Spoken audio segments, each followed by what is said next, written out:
Okay, hello there.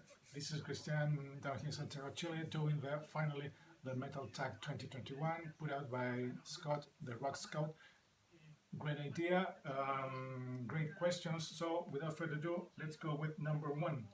Music spoiled by vocals. I don't understand sometimes when bands have a really strong singer, and all of a sudden the other members that they don't have a good voice start to sing, and they completely spoil the songs of the albums. And this is a perfect case, I think, in my opinion. System of a Down, they have a strong singer in Serj Tankian, but I don't know why. Daryl Malakian, the guitar player, of course, he's one of the main guys. He's one of the main songwriters. He says, "Oh, I want to sing this song, another one," but he has an awful voice. He completely ruins songs. He completely spoils vocals, and many songs they're really good. They are awful sung by him. Please check some of the songs he's singing, and you will agree with me. Next one, an album that's lets you out by production. Here I have two examples by one band. I'm not really an expert in production and all that stuff, but I think these are two clear examples. Of course, Metallica, and Justice for All. I'm this thing. This is awful. The sound of the drum snare. I don't know what they were thinking. And this one, we all know what they were thinking with the bass and Jason Newsted. But here you have two examples. Metallica. Yep. A band that suffers from a weak member. No, I'm not going to show Metallica again. I'm going to show these guys. Motley. I think the weakest member here is the lead singer. It's Vince Neil. I saw them live on the farewell tour. Have seen them on some DVDs, and he's not a good performer live. He has gained a lot of weight. He's he's not performing okay. He had some major issues hitting those notes, trying to sing properly, breathing on a stage, moving with that I don't know, with that belly, with that so much weight he has gained. I don't know how he's going to perform and give the fans a good show when they were scheduling a world tour with Def Leppard, Poison, and all the other guys. So here it is, weak member Vince Neil. Next, show an album that defines heavy. Here it is.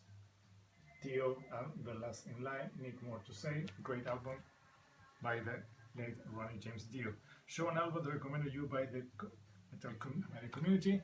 Here it is, their debut album from new wave tradition heavy metal.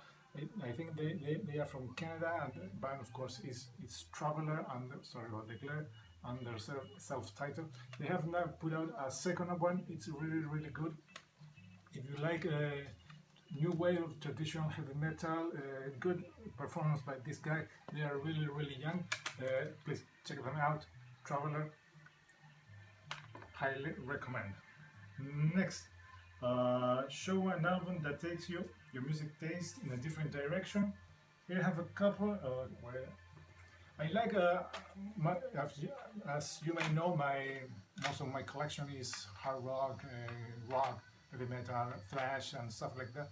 I do like 80s pop, but well performance, well made, well constructed. Not the cheesy one that you can hear in this day and age when everything is made on a computer.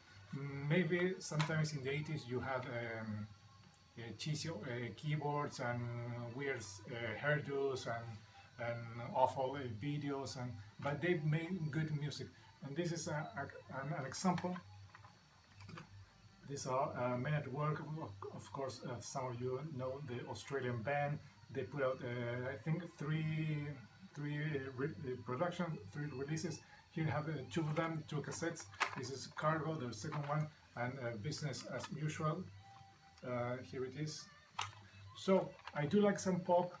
I do like good 80s pop with good melodies and catchy, sometimes keyboards and good lyrics and good vocal performance. So there you go. Of course, I also like Duran Duran, Huey Lewis and the News, Their Cars, and Adam Ant and stuff like that. So I do like some pop. Oh, and another one in the same vein, it's, for example, Survivor and Eye of the Tiger. Next, show a gem from your collection. I don't have many things that can be defined as gems. I don't know, in prices or being super exclusive, super difficult to find. But I do have one. I have it right here, and it's sorry. And it's this one. It's a Abraxas from Santana. This is a Chilean pressing. It's a mono Chilean pressing from 1970. It's a very everything in Spanish. It's a very flimsy jacket. The thing I think the thing that makes it qualify as a gem for me, it's because it belonged to my father. He's still alive, but it was from his kind of collection. He has. This is not the type of music that he likes, and it's a strange thing. It's an oddity that he had this Santana Abraxas in his collection. That he's not a music collector, but having this one, it was a really a nice surprise. So here it is, Santana and Abraxas. That's what qualifies for me as a gem. The band in your collection that from it closest to where you live. This is a punk band, Los Mox. They are a band that is kind of a party punk band.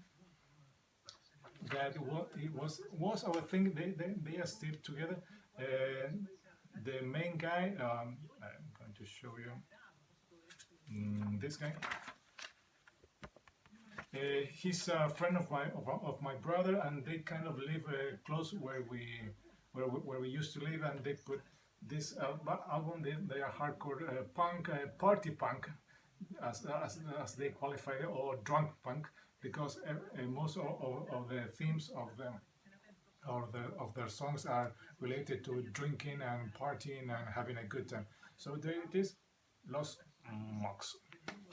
Next, an album that you reach for melody-wise, easy. I like this kind of melody. Halloween and Keeper of the Seven Keys, Part 1. Next, the album that in your collection that you will sell first. This one, I don't listen to it very much. This is Cypress Hill, live at the Fillmore. I received this as a gift from a co-worker, but I think I have only listened to this a couple of times in the last, I don't know, 10 or 15 years. So there it is. Which genre of metal would you delete from existence? I think I'm okay with the more extreme styles. But I think the ones that I will delete are new metal and screamo and scream metal, that type of subgenre, because I really don't understand it. I don't like it. I hate it. The way they play, and the screamo metal and new metal are gone for me. The band artist you will most like to see an album or reissue from 2021. I know they won't put out any new thing anymore, but I wish they will do reissues, proper remasters edition from this era of the band and from all the eras of the band. Now that we have lost Eddie Van Halen, I would like to see a reissue of this one. This is Balance, the last album they put out with Sammy Hagar. I really would like to see a proper reissues of all the albums they did with Sammy and all the discography. Unfortunately, we won't see any more new material from Van Halen, but really looking forward to see what Wolfgang Van Halen is going to do with the bolts of the band.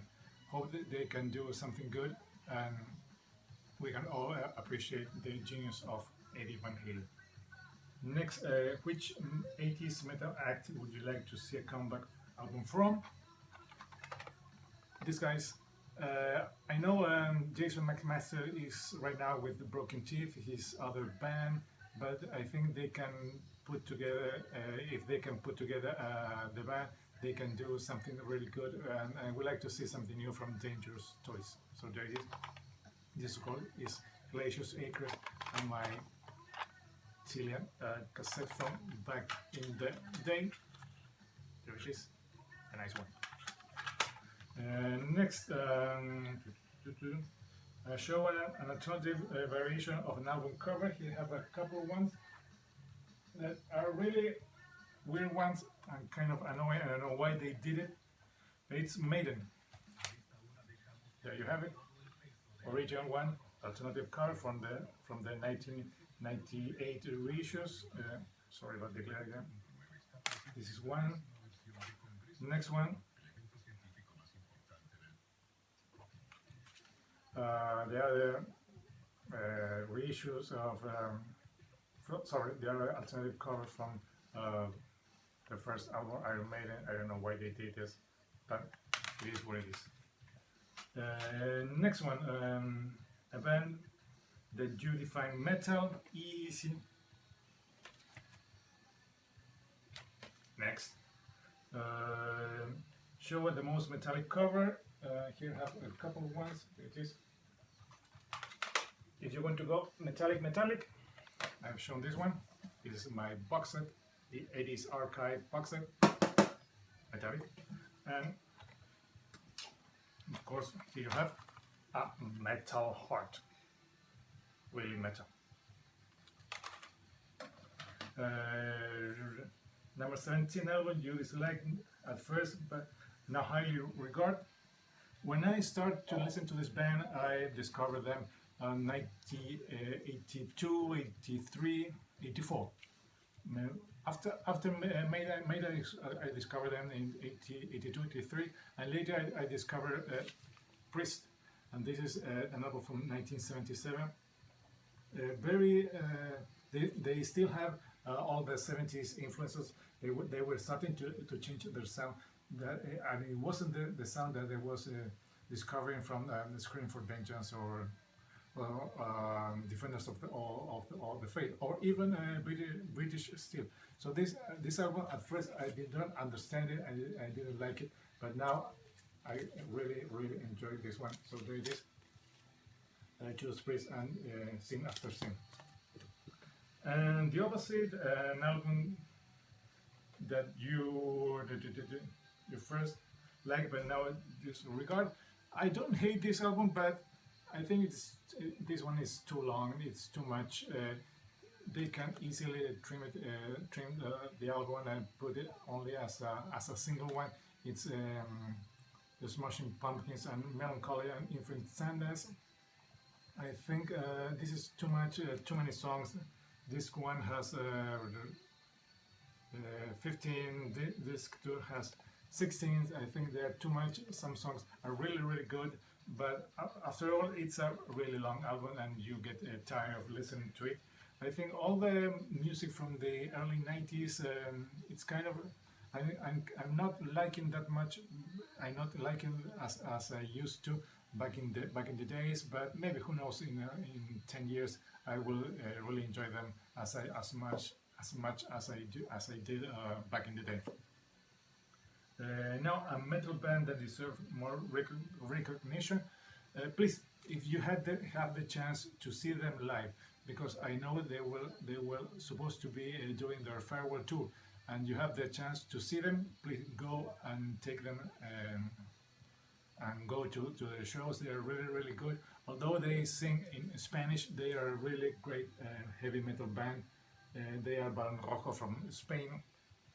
The only thing that plays against them is that they sing in Spanish, So I don't think they will doing some gigs or tour in the UK or in the States or Canada or in the other countries that are their native tongue is English. But please, if you have the chance, go and see them. They are a really good band and they have a really good songs.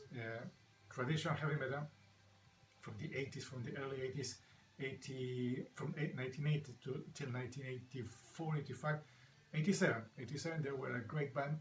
They are a great band, but please check those albums and you won't be disappointed. This is the album that they recorded in English. If you can handle the heavy Spanish accent singing English, this is an album that you will really enjoy. And finally, 20, your number one grail into 2021, Easy. This is an album that it's, I think, number one grail for all the guys, from all of us who really like 80s heavy metal, glam, hard rock, and it's of course Badlands self-titled, their debut, and also their second one, Voodoo Highway. We all know the stuff that's going on, that it's preventing this album from being reissued, for having a proper reissue. Of course, this is a really good Russian bootleg, but I would love to see and have an OG from this album, and of course from Voodoo Highway. So that's it. Those are my 20. Those are the 20 questions that Scott put out. Once again, thanks, man, for having those questions. They were really good. It makes me dig and search my discography and put out some albums that sometimes I have not shown in a really long time. So once again, this is Christian. Say goodbye. Hope to see you again.